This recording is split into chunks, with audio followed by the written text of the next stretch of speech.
Después de este interesante resumen anual, de tener a los principales actores del sector marítimo dándonos la información sobre la evolución de este año y las perspectivas de futuro, vamos a proceder, yo creo, a uno de los eventos más importantes del Congreso y por lo menos al que nos hace más ilusión a la Junta Directiva y a la asociación, que es el premio al proyecto Fin de Máster, porque al fin y al cabo para nosotros es una gran ilusión ver que hay gente joven como Jairo que va empujando y que lleva la profesión a lo más alto, Estamos con el convencimiento de que tenemos generaciones que realmente impulsan el sector marítimo y la ingeniería naval.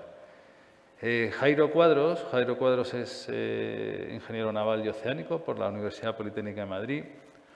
Obtuvo hace 2 años el máster habilitante para la ingeniería naval y hoy nos va a presentar el proyecto Fin de Máster que el jurado ha considerado como ganador de esta edición del 59 Congreso. Nos va a presentar una plataforma semisumergible para perforación a altas profundidades, hasta 35.000 pies, que la ha hecho en un enfoque operativo en el Golfo de México, con la Sociedad de Clasificación de NVGL como reglas, y ha sido el ganador. También quiero agradecer a otros ingenieros navales que han presentado su proyecto, ingenieros navales jóvenes, como son Pablo Romero, que ha sido el segundo premiado con el proyecto de aplicación de herramientas de Machine Learning al comportamiento en la mar, así como a Samuel Ruiz Capel por su proyecto Optimización en peso de buques mercantes en la clasificación polar, a Andrés Ortiz por su proyecto Diseño de una instalación acuícola autosuficiente para especies pelágicas y, finalmente, a Cristina Calvo por el diseño inicial y conceptual de un car ferry para 2.000 pasajeros. Pues nada más, con esta presentación, Jairo, la palestra es tuya. Bueno, hola, buenos días a todos. Antes de nada, me gustaría transmitir mi agradecimiento al colegio y a la asociación por darme la oportunidad de estar hoy aquí, lo cual me enorgullece enormemente, así que muchísimas gracias. Mi nombre es Jairo Cuadros y voy a presentar el proyecto Fin de Máster realizado, el cual versa sobre el anteproyecto de diseño de una plataforma semisumergible de perforación dotada con DP3 y con una capacidad de perforar hasta 35.000 pies. En primer lugar, vamos a ver brevemente los principales puntos a abordar a lo largo de la exposición. En primer lugar, una breve introducción, por qué una plataforma semisumergible o por qué los combustibles fósiles en plena carrera por el liderazgo de las energías renovables. Estas preguntas serán las primeras que trataremos de abordar. A continuación, nos centraremos en un acercamiento a las plataformas semisumergibles para tratar de conocerlas con un poquito más de detalle, para, acto seguido, centrarnos en el grueso del trabajo académico, el anteproyecto de diseño o fase conceptual, donde destacaremos los principales puntos de los diferentes campos de estudio que pueden ver en pantalla. Finalmente, veremos unas breves conclusiones de su realización. Así que, sin más dilación, vamos al primer punto: especificaciones y objetivos. Vamos a definir, en primer lugar, cuáles han sido las especificaciones de proyecto que han sentado la base de su realización. El diseño de una plataforma semisumergible destinada a operar a una profundidad de operación de 10.000 pies, entendiendo esta como columna de agua desde la superficie libre hasta el lecho marino, y una profundidad de perforación de 35.000 pies. En este caso se corresponde con la distancia desde la superficie libre hasta la cota de profundidad donde se encuentra el recurso fósil objeto de ser extraído. Por otra parte, la plataforma cuenta con una capacidad máxima variable sobre cubierta de 7.500 toneladas, una clara misión de perforación exploratoria. Cuenta también con un calado máximo de tránsito de 9 metros, región offshore de operación definida como el Golfo de México y clasificada en base a la Sociedad de Clasificación DNV. Sin querer entrar en ningún tipo de debate político o socioambiental, analizando el gráfico que se muestra en pantalla, proporcionado por BP, se puede deducir el todavía papel imprescindible que tienen los combustibles fósiles en cuanto a las principales fuentes de consumo energético. En lo que respecta a la producción mundial de petróleo y de gas natural, la incursión en aguas cada vez más profundas se encuentra en constante crecimiento, debido principalmente al hecho de tratar de suplir yacimientos en tierra que están viendo cómo se acerca a su horizonte de agotamiento. De modo que es en este contexto donde el ingeniero naval adquiere un rol significativo, que tiene que reinventar una tecnología existente diseñando unidades capaces de incursionarse en aguas cada vez más profundas y debiendo de presentar un satisfactorio comportamiento en la mar. De modo que ha sido este reto ingenieril el que me ha llevado a abordar el presente proyecto académico. Vamos a tratar de hacer ahora un pequeño acercamiento a las plataformas para ver en qué consisten estos artefactos. En primer lugar, respecto a los aspectos generales, durante las últimas décadas las plataformas semisumergibles han experimentado una gran evolución, dando lugar a lo que se conocen como diferentes generaciones de plataformas semisumergibles, pero todas ellas se fundamentan bajo una misma filosofía de diseño, que es disponer de una amplia cubierta de operación, la cual aloja todos los equipos y sistemas necesarios para la perforación. Esta estructura, que se conoce con el nombre del topside, se eleva sobre el mar apoyada en unos pontones sumergidos a través de unas columnas estabilizadoras. Cabe destacar que estas unidades presentan una gran peculiaridad y es que tienen dos condiciones de flotación bien diferenciadas: a flote sobre los pontones para la condición de tránsito y a flote sobre las columnas estabilizadoras para la condición de operación y para la condición de supervivencia. Además, pueden ser remolcadas o autopropulsadas y mantienen la posición mediante líneas de fondeo o mediante sistemas de posicionamiento dinámico. Respecto a los principales aspectos estructurales, vamos a destacar los componentes que aparecen en pantalla. En primer lugar, los pontones. El número y disposición de pontones varía en función de la generación a la que pertenece la plataforma. Desde un entramado de pontones ortogonales, como pueden ver en la imagen inferior derecha, hasta pontones paralepipédicos paralelos entre sí, en la imagen inferior izquierda. Principal finalidad de los pontones: la de dotar suficiente volumen de carena y contrarrestar los elevados pesos a bordo.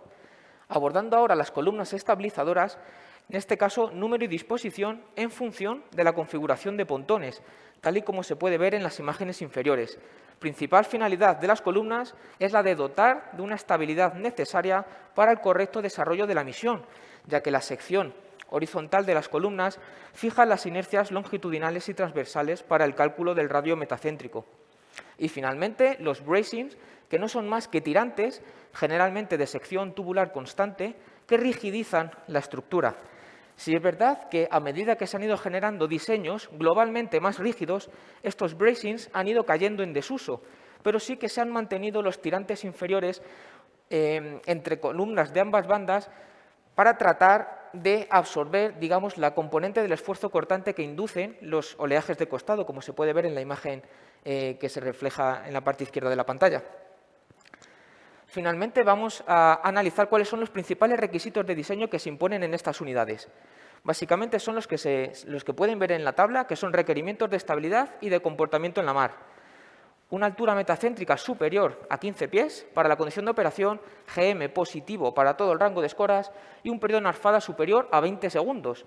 De modo que, en resumen, la plataforma diseñada se centra en dos principales características. En primer lugar, debe de presentar una estabilidad tal que no comprometa la seguridad en ningún escenario de carga.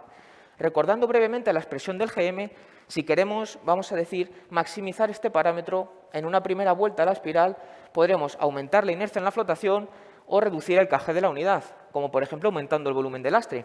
Y segunda característica fundamental es que debe de presentar nuestra plataforma un satisfactorio comportamiento en la mar, tratando de reducir los movimientos frente a las acciones de las fuerzas ambientales. Esta característica la podemos caracterizar en una primera iteración mediante el periodo de narfada, que, si recordamos su expresión, si queremos aumentar este valor para alejarlo de las frecuencias donde el mar presenta mayor energía, podemos aumentar el desplazamiento o reducir el área en la flotación. Cabe destacar que una reducción en el área de la flotación generalmente lleva consigo asociada una reducción de la inercia, de modo que ambas premisas se quedan en contraposición. Así que habrá que optar por una solución de compromiso, palabra que tanto nos gusta utilizar a los ingenieros, ¿verdad? Una vez que tenemos un poquito más claro en qué consisten estas unidades, vamos a abordar el grueso del proyecto, el anteproyecto de diseño de la plataforma. Como bien conocen, cualquier fase conceptual se caracteriza por un proceso de diseño en espiral. Ha sido realmente con la realización de este proyecto cuando he sentido la veracidad de esta espiral y de este principio de filosofía que ya tantos profesores nos comentaron aquí en la escuela.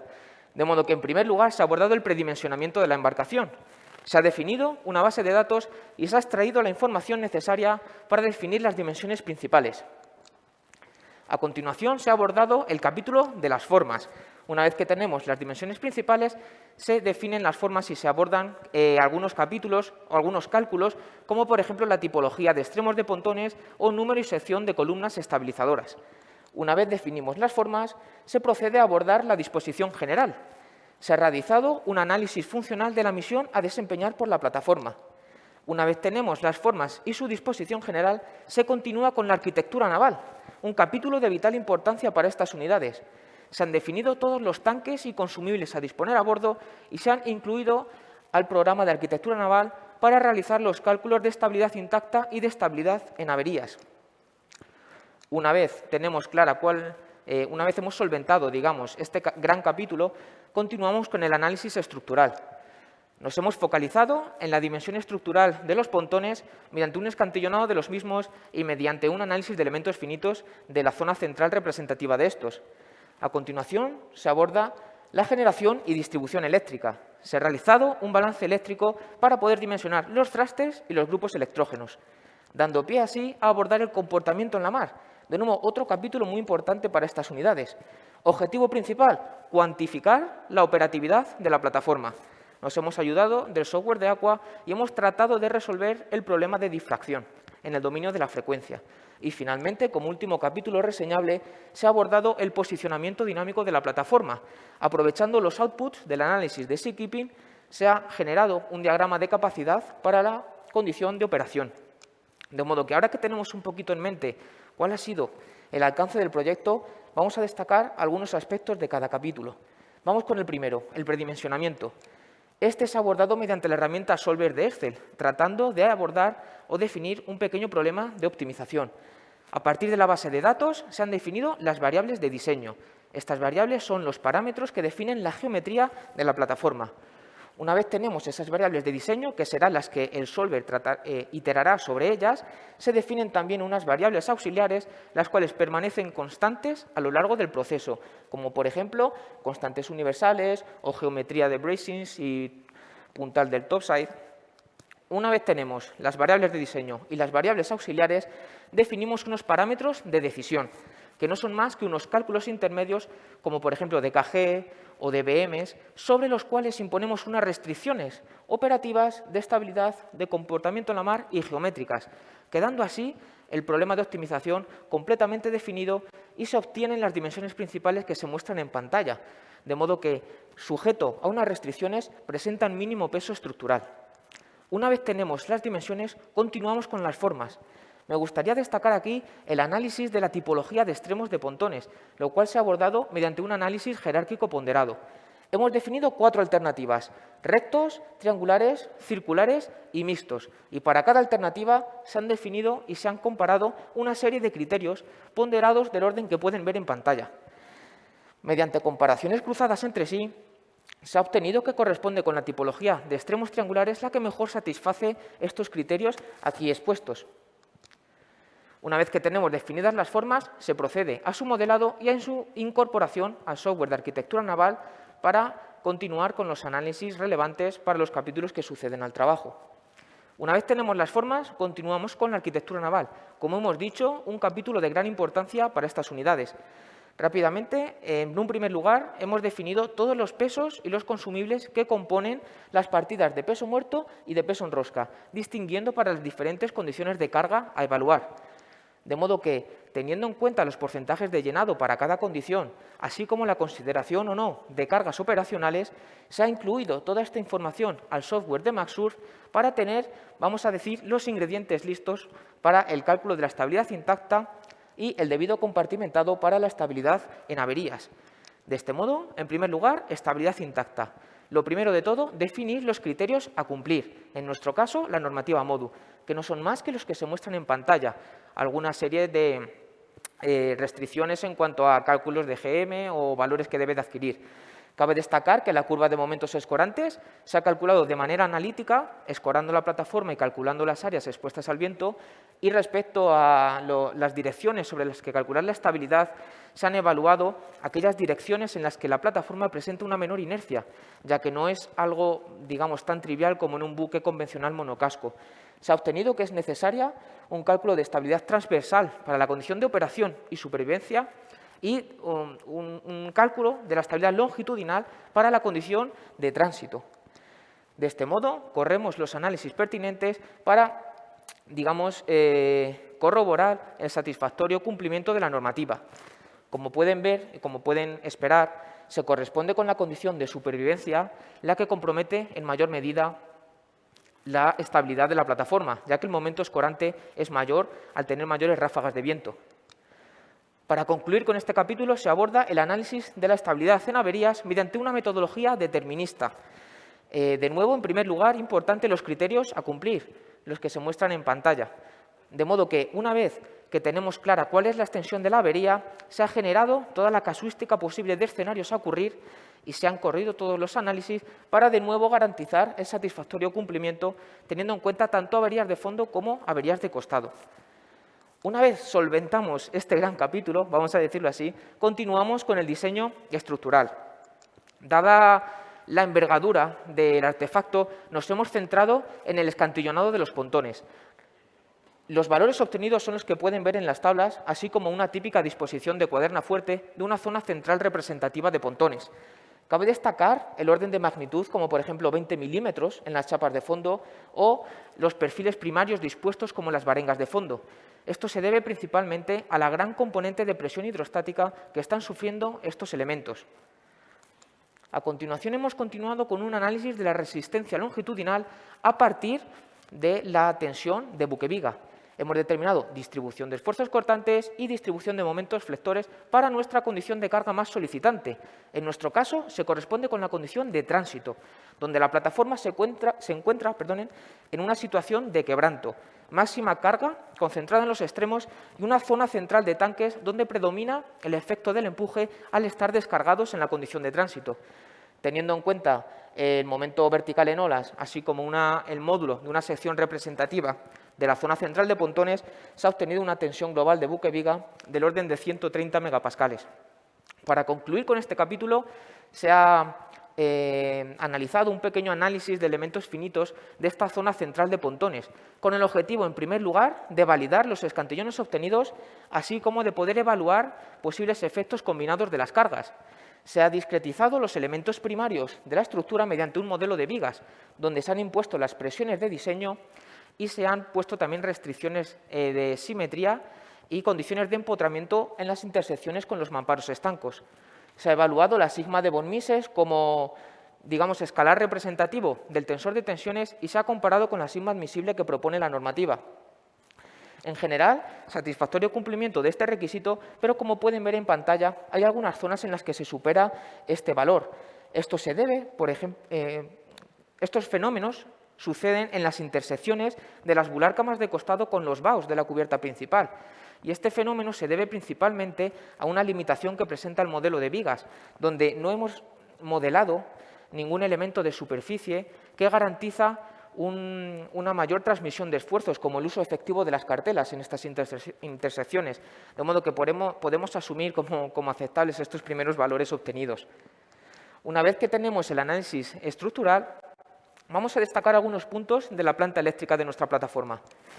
En línea con plataformas de reciente construcción, con DP3 y autopropulsadas, se decide dotar a nuestra unidad con una planta eléctrica integrada mediante un acoplamiento diagonal.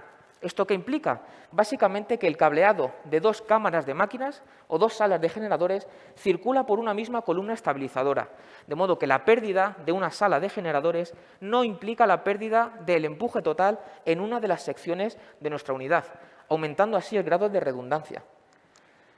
Mediante una predicción de potencia efectiva, se han dimensionado los thrusters a disponer, un total de 8 thrusters Rolls-Royce de 4.000 kilovatios de potencia, y a partir del balance eléctrico se han dimensionado los grupos electrógenos a disponer, 8 grupos de 5.900 kilovatios eléctricos y 2 grupos de emergencia de 900. Una vez tenemos definida nuestra planta, vamos a destacar algunos aspectos del análisis de Seakeeping. De nuevo, un capítulo de vital importancia para estas unidades.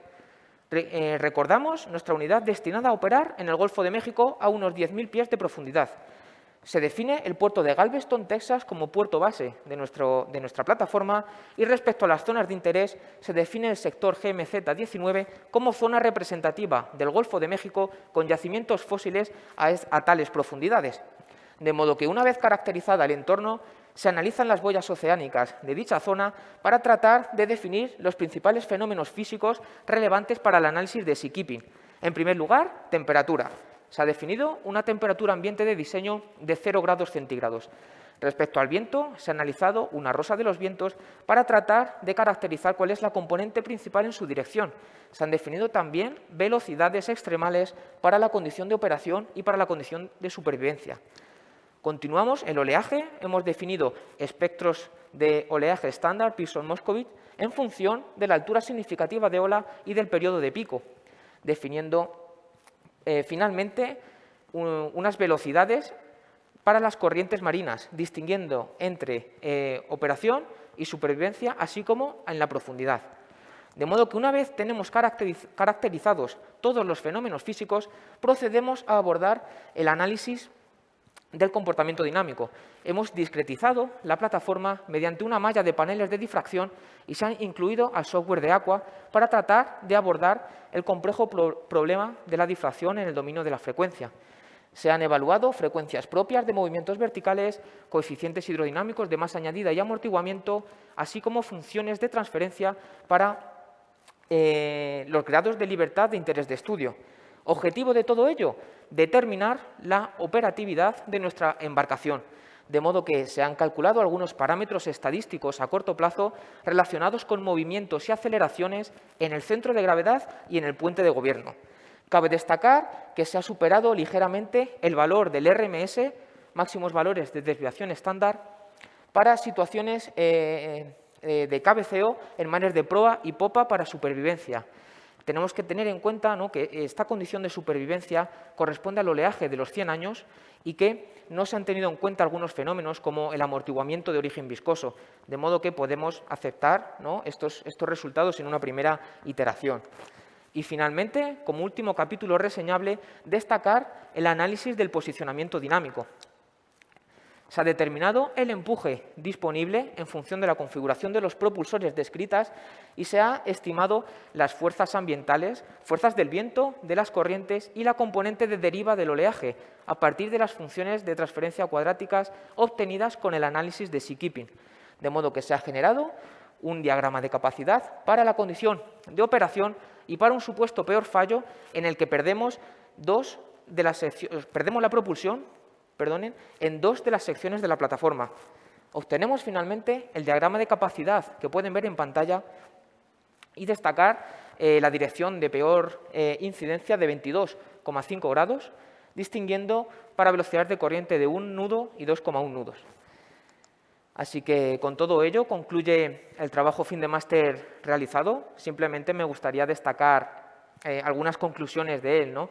Se pone un poco de manifiesto la complejidad que supone el diseño de este tipo de unidades y cómo el cálculo de la estabilidad y del comportamiento en la mar han supuesto 2 de los pilares fundamentales para estas unidades. Con esta primera vuelta a la espiral de proyecto me ha servido para realizar un primer acercamiento a estos artefactos y, en lo personal, para poder determinar diferentes campos de estudio o líneas de mejora que, por qué no, perfeccionar en mi futuro desarrollo profesional. Así que hoy me encuentro más seguro de nunca en afirmar que me he embarcado en una profesión fascinante.